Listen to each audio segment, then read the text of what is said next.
Hi, this is SportsReplays. This is how I did this round. It's a bit of an average round. Not terrible, not my best. I couldn't back up last week's performance, which was going to be tough to do. Last week was my best round in terms of round ranking. But we still went up over 1,000 in ranks, season rank, which is good. I'm happy about that. A little disappointed it didn't go up more. I thought I might go up this bit more this week, considering one of my league matches. So I'm not too sure. It's just probably more about the leagues that I'm in than actually myself. So we'll just talk about what went right, what went wrong. So I put Luke Ryan as a VC option because St Kilda have generally give up a lot of points to defenders, and I was a little bit frustrated for a few reasons. One, because the third quarter, Ryan was actually doing all right for the first half, and the third quarter he didn't score that much at all. He came back in the last, and it sort of stuffed up that option there. Or I wasn't going to take a captain score at 122. I mean, if he had a good third quarter and continued the same scoring for the last quarter, he would have got up to probably 140. I think he was on the bench for the last few minutes, or last 5 minutes of the third quarter, from what I saw, which is a bit frustrating. I mean, look, 122, we'll take that, but as a VC option, you probably want like a 140 plus. Considering you got a few other players like Zorko, which we'll get to in a minute. If you took the VC option there, you're doing 40 points better off. But look, it is what it is. It's not, drastic. It's not, something to complain about. Most people don't have Ryan on their side. I do. So I still have an advantage over most people. Okay, now we're on to Dacos, 105. Had a good first half, but then died down, slowed down. So if you had him on VC, you'd be a bit annoyed as well with this option. I mean, look, still did alright. I mean, it's Dacos. Everyone has him in their side, so I'm not going to go on about it a bit too much. Martin, 100. A little disappointing, I guess, because you're playing North Melbourne. You're expecting a bit more. Projected scores had him about 130, which I thought was a bit high. But look, I mean, it is what it is. I mean, 100's, it's a standard average for Martin, slightly below his average, but it's not an excellent or a terrible score. And we've got Sheasel here, 117, so a lot better this week. Had a couple bad weeks in a row, and we're concerned about the position he's going to be playing, a bit of role change, and it was sort of a bit of that defensive, cheap disposals as well as being in the midfield. North Melbourne did all right for the majority of the game. They really pushed us. We got away from him in the third, but I mean, look, I'll hold Sheasel for now. I mean, look, you could probably trade to like a Houston if you want, which is what I might be thinking to do. Probably not, because you got the buys coming up. And if you're going to do that, you probably done it a couple of weeks ago, but it's not dire stages yet. I'm a little bit worried because now it looked like a certain, top 3, top 4 defender, but it's not that guaranteed. But I'm going to hold for Sheasel at the moment because there's bigger problems and there's other things I want to fix up and there's players I need to get out before him. If he dropped to 60, that'll make my decision a bit harder. But he didn't. He thinks he's too good for 60 anyway. So, and then we got Lockie Whitfield, 112. So, decent performance from Whitfield. Again, nothing extreme, but not terrible. So it looks like he's going to average around 100 this year. Probably be around about, at least it's probably D10. At least be in the top 10 defenders, I reckon. Whitfield. Still rather a Houston, which we'll discuss in a minute, because he's probably a must-have, Dan Houston. And then we've got Closy, who probably has to go this week. He's the one player I want to trade out. He's 49's not good enough. The Gold Coast smashed Geelong. 10-goal win. Wasn't expecting that. I mean, it is a lot different environment up there than playing in Geelong or nearly anywhere else in Australia, even Brisbane. And then we've got, the bench this week is shocking in all areas. Draper 13, garbage. Just slow burn, still made money somehow. I'm just going to hold him there. Hopefully keep his spots for the buys. But I'm not, I'm not hoping, I'm not expecting a miracle, just to put it that way. It's just, it's just a slow burn pick.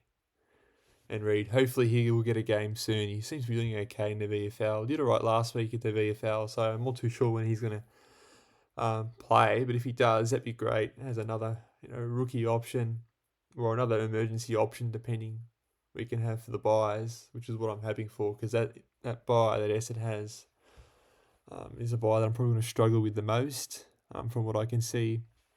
And I'm going to probably really do a bit poorly that week from what I can see at the moment. So if I can have a read on, what am I talking about? Yeah, you would have that buy. It'll cover up some of the other buys. I'll just save me trading him if he does get selected, starts playing well. Yeah, but it will still be good having that extra buy option anyway. And then we've got Sarong, just the standard 118, not particularly that great. 301. I mean, all the Freo players I had on my side other than Draper, I got over 100. So I'm happy with that. I guess if you had him as a VC or captain option, you'd be a bit frustrated. But we'll talk about a few other midfielders who were a bit disappointing, because there's quite a number of them. And Zach Butters isn't one of them. 127 is okay. I don't know how Port Adelaide won that game. They probably shouldn't have, but they won. It's just an average game from Butters. Standard, good game. And Bont 193 is just not good enough. So he's been a bit disappointing this year, just like the Bulldogs. So they did all right on the weekend. They did well. So it was a good even spread. Team effort from the Bulldogs. Terrible goal kicking. 93, it's not what we want. Everyone has Bont, at this stage, so it's not a huge deal. But we're hoping for pick him as a captain just about every week, or a VC option. And he just hasn't been that player this year. He's had a few good games, but not as consistent what he has been. And I don't think he's going to win a Brownlow this season, and his time's running out to win one. Okay, Merritt 94. It was a good thing I didn't pick Merritt as a captain option. I was a bit hesitant, being an Essendon supporter. He's had a good season, but he hasn't got those huge mega scores. Yeah, and for a captain, you'll sort of want those huge mega scores. I had a feeling that Peter Wright might actually score higher this week than Merritt, and he did. He had a good game. Peter Wright's probably one of our best players. And Merritt, he still did okay, but when you're playing a side like North Melbourne, and usually when you dominate, Merritt, will get rested or won't try as hard as what he normally would. It wasn't a completely easy game, but I think this year too, we do have a couple more midfielders, that have stepped up, like Durham. You got Perkins there. You've got Cardwell's lifted his game a bit. So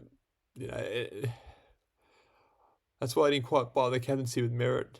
Maybe next week with Richmond, I reckon he'll probably score more. Seems like his Richmond just a joke at the moment. Probably worse than North Melbourne at the moment, to be honest. Definitely the last couple of weeks.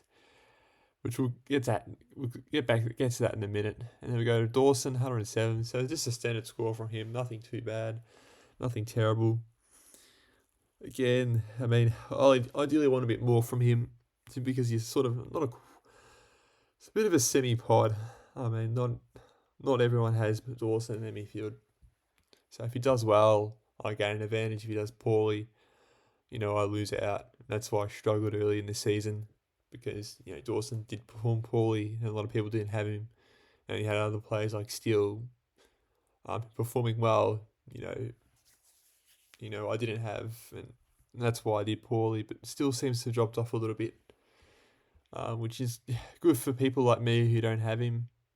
but good bad for owners. And then we've got Millie here, 97. Bit average, to be honest, considering Gold Coast won by 10 goals. It was more of the Anderson and Real show. And then I think you've got a few other midfielders as well that are sort of hogging up Miller's time. So I think Miller's probably not... He might be top 10 mid, but I still probably prefer Raul and maybe there's probably a couple other midfielders ahead of him. But look, 97's okay, I guess. It's not a huge pod, so it's a large number of coaches do have Miller, so it's not a huge deal, but I'll at least get 100, particularly if you win by 10 goals. Walsh, 85. So, disappointing from Walsh. He got beaten. Just like Carlton, dished out probably their worst performance of the year. I just don't think Carlton that top full side. I never thought they were, even though they made the prelim last year. They scraped over a line in those couple of finals. Just, non-hater aside, I just think they do have a good spine, but it just isn't quite working.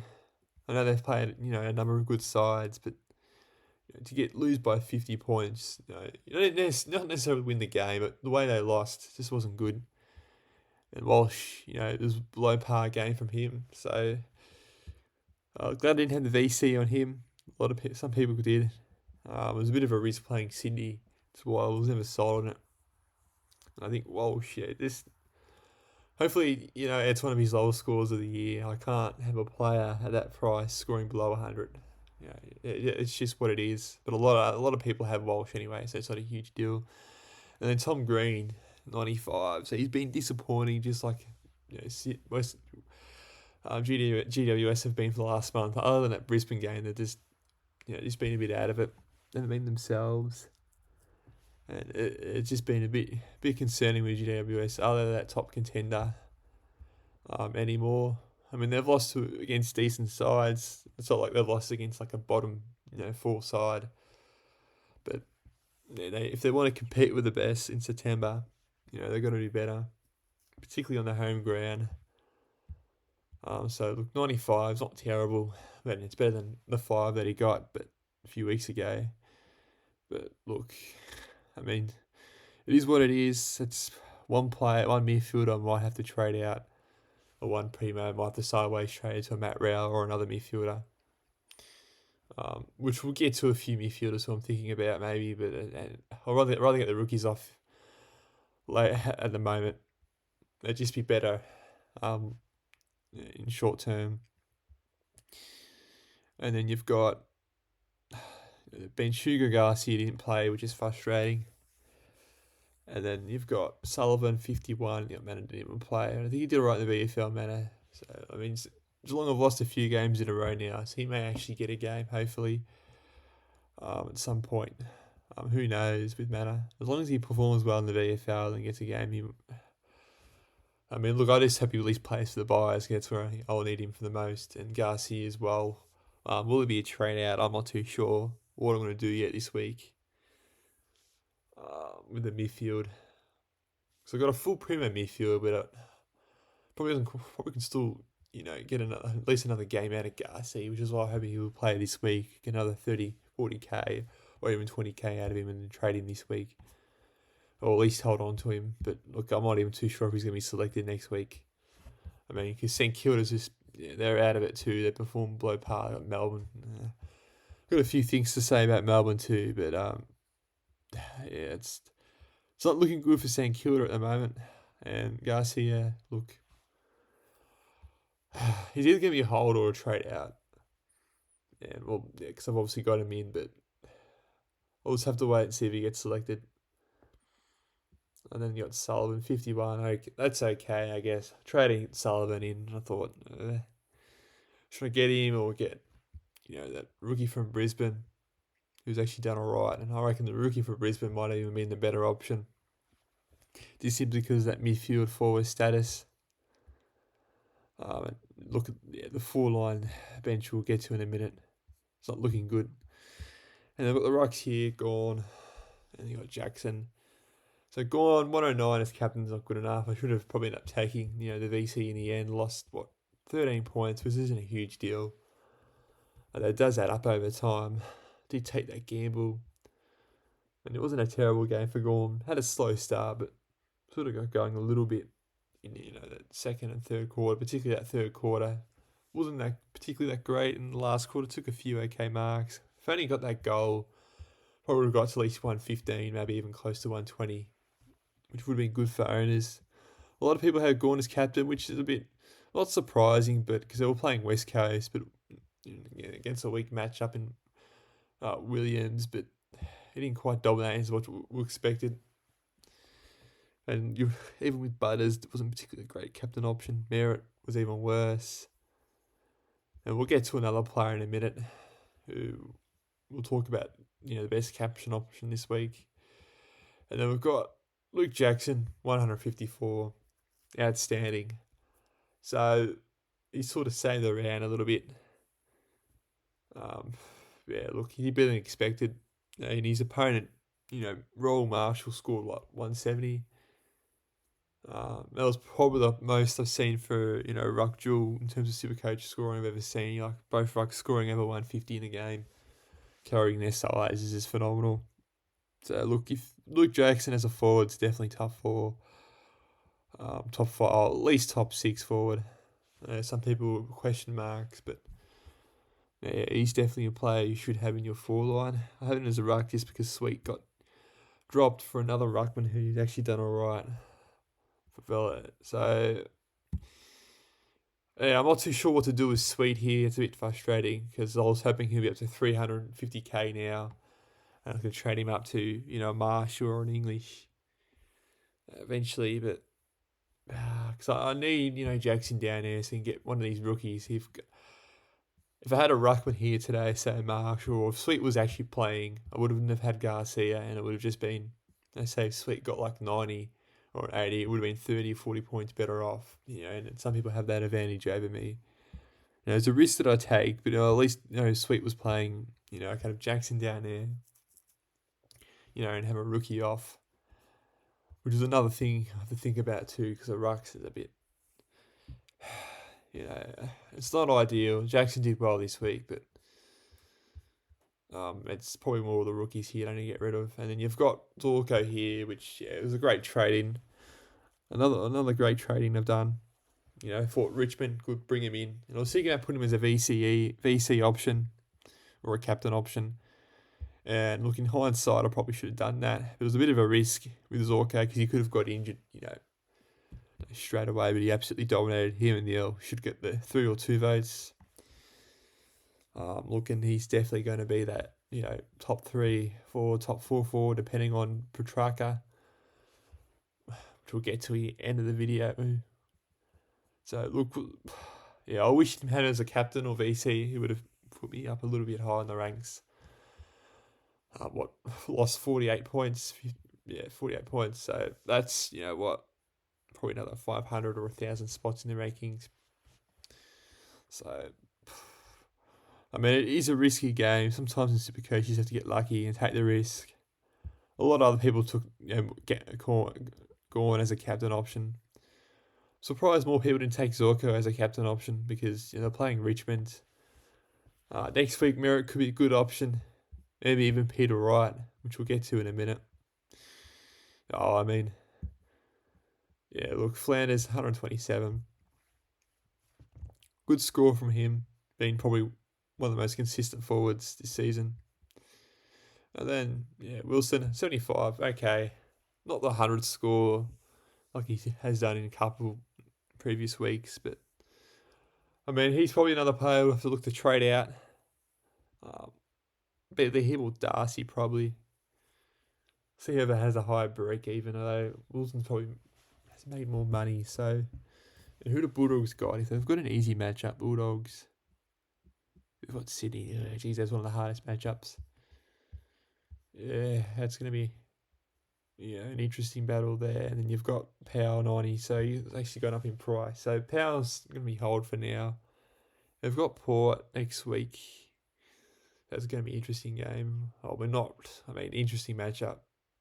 should say, for power, not a game. You expect Port to win, but who knows? So, yeah, look, 90s, he's a hold. Man, it's not over the moon stuff. At least it's like a 60 or a 50, and it's been huge concerns. I still don't think he's going to be a top 6 forward, particularly if DPP status for some of the premium midfields come into place. Petrarca gets forward status. Power would probably have to go at some point. Don't think he's a keeper. And then Darcy, he might be a player I'm going to have to trade out. 84's all right. He might be even be a hold this week. Then you got Darcy, 51, which is a bit frustrating because I needed him to get 70 or 80, or at least a 70, just to have a somewhat decent score on field. I mean, look, at least I didn't have Jones on field. Some people had Jones, and it just sort of stuffed up your week, having a player getting subbed out. He wasn't going to score that much anyway, but you never know. So could have scored like a 70. But it's frustrating with these bench options now. It's looking pretty slim. We do have Richards coming in though for the 4 line this week. So I would either have to trade Darcy Wilson and then bring Richards and bank 300k and then probably upgrade Sean Darcy, or Sam Darcy I should say. Got confused with the other Darcy from Freo, who's also 2 meters tall. So look, that's what I'll probably do with the 4 line. The midfield is not the one who I really want to quite bring in yet. It all depends on the team sheets too with some of these rookies. Like with Sullivan, is he going to go? I didn't have his emergency option. Oh, Jesus, that was another mistake I made this round. Lucky didn't really cost me though. Sullivan, yeah, look, if he still gets selected, because I think Collingwood might have a few players coming back in, I believe. Could be wrong about that. He probably, would have to... I mean, I'll have to hold him anyway, but there's no one on the bench if Garcia is not going to play, or if Manners not going to play, which is a huge concern here. Jones getting 8 just stuffs up that too, which is sort of the reason why I want, Sweet to come back in to have that extra cover as well in defence. So what we're going to do here, as I already said, I'll probably end up getting rid of at least Wilson or Darcy. Looks like they've made enough money, same with particularly Wilson. Or should I get rid of Power for bringing in Heaney? How much money do I have left? 177, so that's quite a fair amount. And then bring in Richards. If I do trade one of them two, I can at least, make that move. Or I could get rid of... I need Wilson down here. If I was going to do... This hasn't really made that much money, Garcia. That's the whole problem. I got rid of Graham as well because he didn't get selected, which is just frustrating. Multiple players who just didn't get selected this round on the bench. That was a major concern. It just stuffs up cash generation and potentially buy options. Coverage for the buys, which is probably more of a concern for me, to be honest, because that means I'm going to have to trade or just might stuff up my team structure a bit. Look, overall, I'm fairly happy with this side. I think Heaney's a must-have in. I didn't bring him this week because I thought Volko's got 2 easy matchups, one with Richmond and then Hawthorn next week, which is this week now. VC option, you could probably do even a Sarong, or you could even probably get Matt Rao or a Miller type here. Probably could go with Bond. He hasn't been the best, so Sarong, maybe even a Luke Ryan again as a VC option could be ideal. There's a few options there, and as a captain option, we could take a gamble on Zorko. Going against Marshall's not really ideal, although Jackson did well. You could take a gamble on Zorko, or you can take a captain option with Merritt, which again is a huge risk, even though Richmond are really in terrible form and Essendon are doing alright. It's just so many what ifs. I just hope that VC does well, gets over 130. I'll just take it. I can't just be bothered dealing with the drama of the stress with the captain not doing well. So look, heading in the right direction. I've gone up, ranks and over the past month, done well. Just this week I thought I'd go off a little bit more. But I think, Clozzy he has to be probably a trade out as well. And then you've got maybe a Wilson or Darcy. But yeah, that's it. Thank you for watching.